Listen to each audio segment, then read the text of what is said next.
kami dari kelompok 5. Simak videonya ya.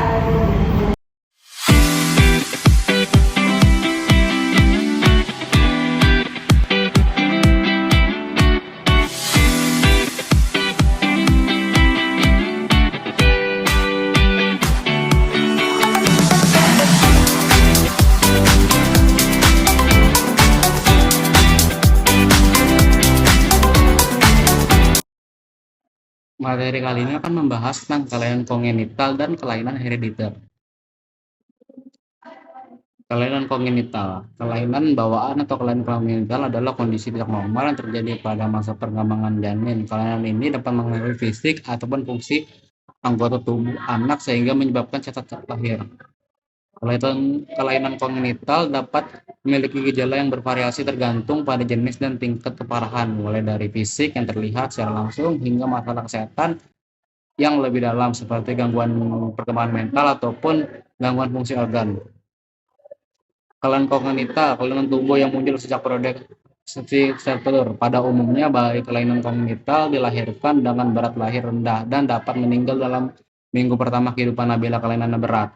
Dan kelainan kongenital merupakan kelainan dalam pertumbuhan struktur bayi. Kelainan kongenital sering menjadi penyebab abortus, lahir mati, atau kematian segera setelah lahir. Kematian bayi dalam bulan pertama sering diakibatkan oleh kongenital berat. Faktor nutrisi. Kurangnya asupan nutrisi selama kehamilan dapat mempengaruhi perkembangan janin dan menyebabkan kelainan kongenital. Kurangnya asam folat, zat besi, dan vitamin A selama kehamilan dapat meningkatkan resiko kelainan kongenital pada bayi. Ibu hamil perlu mengonsumsi zat-zat yang penting untuk pertumbuhan janin, terutama protein dan mineral. Konsumsilah makanan yang bervariasi setiap hari agar zat-zat mineral pada bayi dapat terpenuhi. Faktor obesitas. Kondisi ibu yang terlalu gemuk dapat meningkatkan risiko masalah bagi janin di dalam kandungan. Beberapa studi menunjukkan bahwa bayi yang dilahirkan oleh ibu yang mengalami obesitas memiliki risiko lebih tinggi untuk mengalami kelainan kongenital, terutama kelainan jantung bawaan. Beberapa faktor lain yaitu faktor genetik, faktor mekanik, faktor infeksi, faktor obat, faktor hormonal, faktor radiasi, dan faktor gizi. Faktor mekanik. Tekanan mekanik yang dialami janin intrauterin dapat menyebabkan kelainan bentuk tubuh sehingga terjadi deformitas. Faktor genetik atau kelainan kromosom, sindrom Turner. Kelainan ini terjadi pada wanita dengan ciri-ciri yaitu perkembangan sel terhambat, payudara kecil, tubuh pendek, dan sering mandul. Sindrom Klinefelter, kelainan yang terjadi pada laki-laki dengan ciri-ciri cenderung seperti wanita, testis tidak normal, keterbelakangan mental, dan memiliki payudara tumbuh. Selanjutnya, ada sindrom Down atau Down syndrome, yaitu kelainan yang ditandai tubuh pendek, mental terbelakang, mata sipit, lidah tebal, dan wajah mongoloid. Ada juga sindrom Edward, yaitu kelainan pada wanita yang nampak seperti normal, tetapi ciri-ciri sekunder wanita tidak berkembang. Faktor infeksi. Kelainan kongenital yang disebabkan karena infeksi terjadi saat periode organogenesis, yaitu trimester pertama kehamilan. Infeksi yang dialami akan menimbulkan gangguan dalam pertumbuhan tubuh. Faktor obat. Beberapa jenis obat yang diminum wanita hamil pada trimester pertama kehamilan diduga menyebabkan terjadinya kelainan kongenital.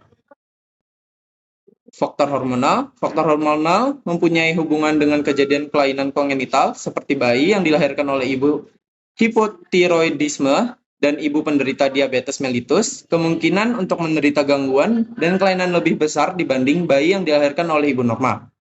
Faktor radiasi. Jika seorang ibu hamil terpapar radiasi pada permulaan kehamilan, mungkin sekali dapat menimbulkan kelainan kongenital pada janin yang disebabkan oleh mutasi gen.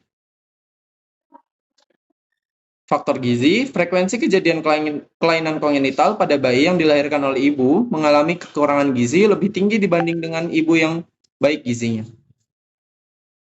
Selanjutnya ada gejala.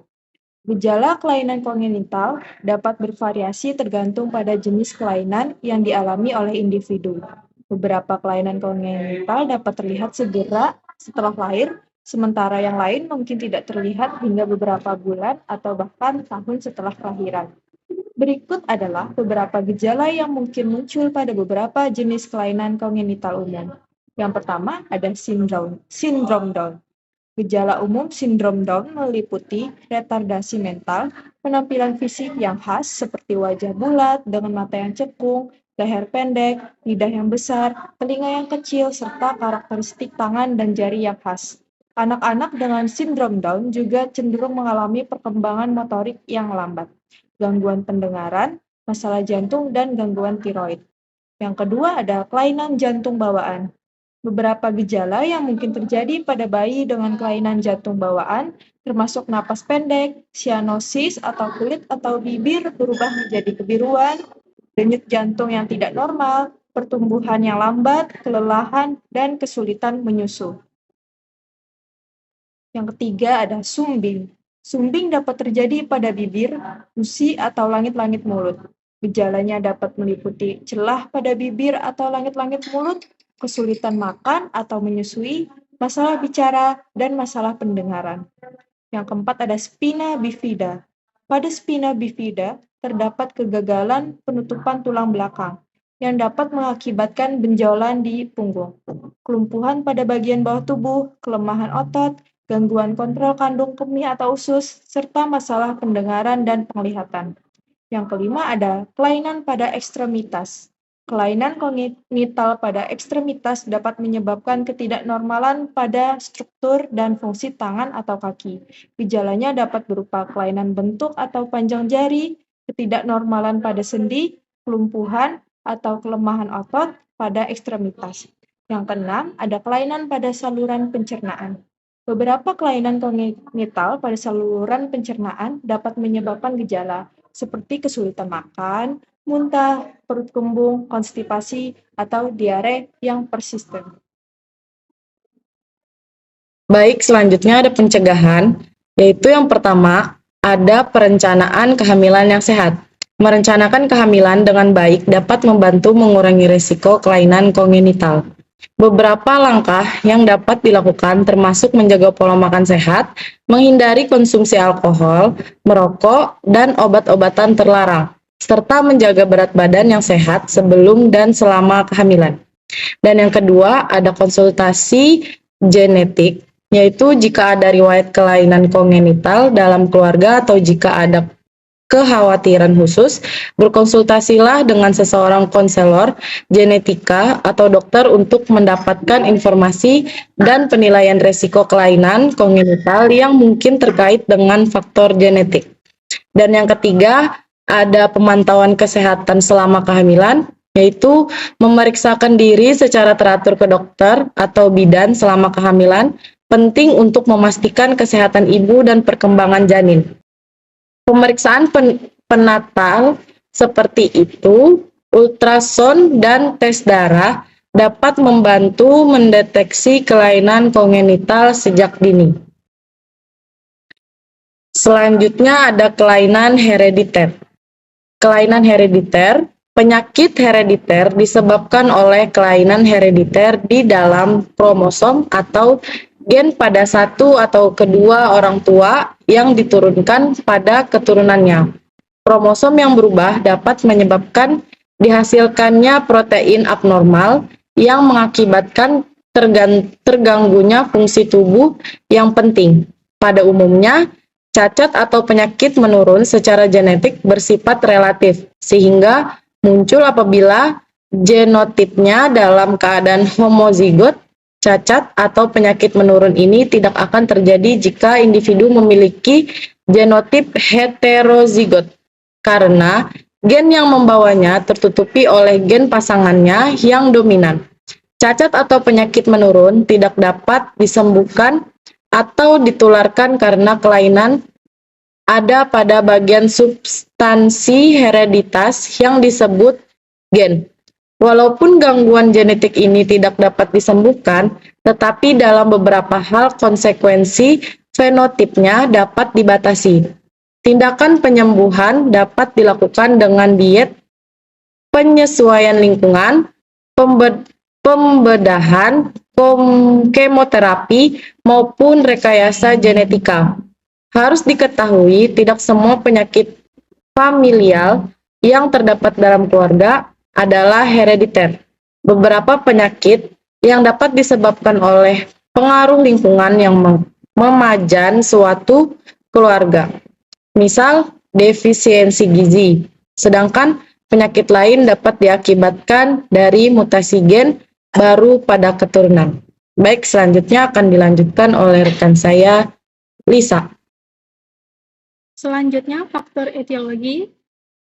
Yang pertama, faktor lingkungan. Pentingnya peran lingkungan tidak hanya berlaku setelah kelahiran lingkungan, peran atau seperti kesehatan dan kesejahteraan ibu selama kehamilan, juga memiliki dampak yang signifikan pada perkembangan individu. Terdapat bukti yang kuat bahwa eksposur pada zat beracun, malnutrisi, ataupun stres selama masa pranata dapat mempengaruhi perkembangan otak dan sistem saraf, dan pada akhirnya dapat meningkatkan risiko perkembangan gangguan psikologis bahkan pada tahap perkembangan awal.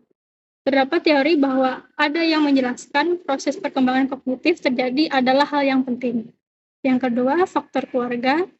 Faktor keluarga merupakan faktor yang penting karena bagi perkembangan terutama pada anak, keluarga diibaratkan sebagai lembaga yang berperan untuk memenuhi kebutuhan pemberian kasih sayang dan pendidikan tentang nilai-nilai kehidupan warga, juga menjadi pemberi bimbingan bagi perkembangan perilaku sosial yang dapat bimbingan dalam belajar motorik verbal dan sosial.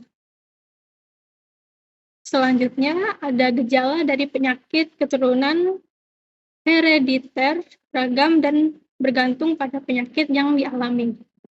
Berikut beberapa gejala dari penyakit keturunan. Yang pertama ada anemia sel-sabit.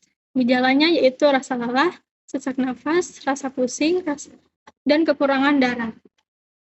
Yang kedua ada hemofilia. Gejalanya seperti kekurangan darah, kekeringan, ketidakseimbangan garam, dan kekurangan trombosit. Selanjutnya ada thalassemia. Gejalanya seperti kekurangan darah, kekeringan, ketidakseimbangan garam, dan kekurangan trombosit. Kemudian ada buta warna. Gejalanya seperti kekurangan darah, kekeringan, ketidakseimbangan garam, dan kekurangan trombosit. Lalu ada stroke. Gejalanya seperti kekurangan darah, kekeringan, ketidakseimbangan garam, dan kekurangan trombosit. Selanjutnya gejala penyakit jantung, arteri koloner, kekurangan darah, kekeringan, ketidakseimbangan garam, dan kekurangan trombosit. Penyakit Huntington, gangguan motorik, gangguan pendukung otot, dan gangguan pendukung mental. Rakitis, hypophosphatemia, herediter. Gejala rakitis ini biasanya terjadi pada anak usia dini dengan tingkat ringan hingga tinggi. Bipolar herediter, perubahan suasana hati yang terjadi secara tiba-tiba, gangguan yang disebabkan oleh faktor keturunan. Spherositosis keturunan, biasa lelah, sesak napas, rasa pusing, kekurangan darah, dan kekeringan. Untuk mengatasi gejala dari penyakit keturunan, perlu dilakukan pemeriksaan dan penanganan yang tepat sesuai dengan penyakit yang dialami. Dokter dapat memberikan saran terbaik untuk mengatasi gejala dan mencegah timbulnya komplikasi. Selanjutnya, pencegahan, penelitian, dan pengamatan terkait kelainan bawaan di Indonesia maupun internasional menunjukkan bahwa kelainan bawaan merupakan masalah global yang memerlukan perhatian khusus di Indonesia. Kelainan bawaan merupakan salah satu penyebab kematian bayi baru lahir dan balita. Untuk mencegah kelainan Untuk mencegah kelainan bawaan, pemerintah dan organisasi seperti Germas, Gerakan Masyarakat Hidup Sehat, melakukan kegiatan seperti peningkatan aktivitas fisik, perilaku hidup bersih dan sehat, mengkonsumsi buah dan sayur, pencegahan dan deteksi dini penyakit melalui melakukan pemeriksaan kesehatan secara berkala dan peningkatan kualitas lingkungan.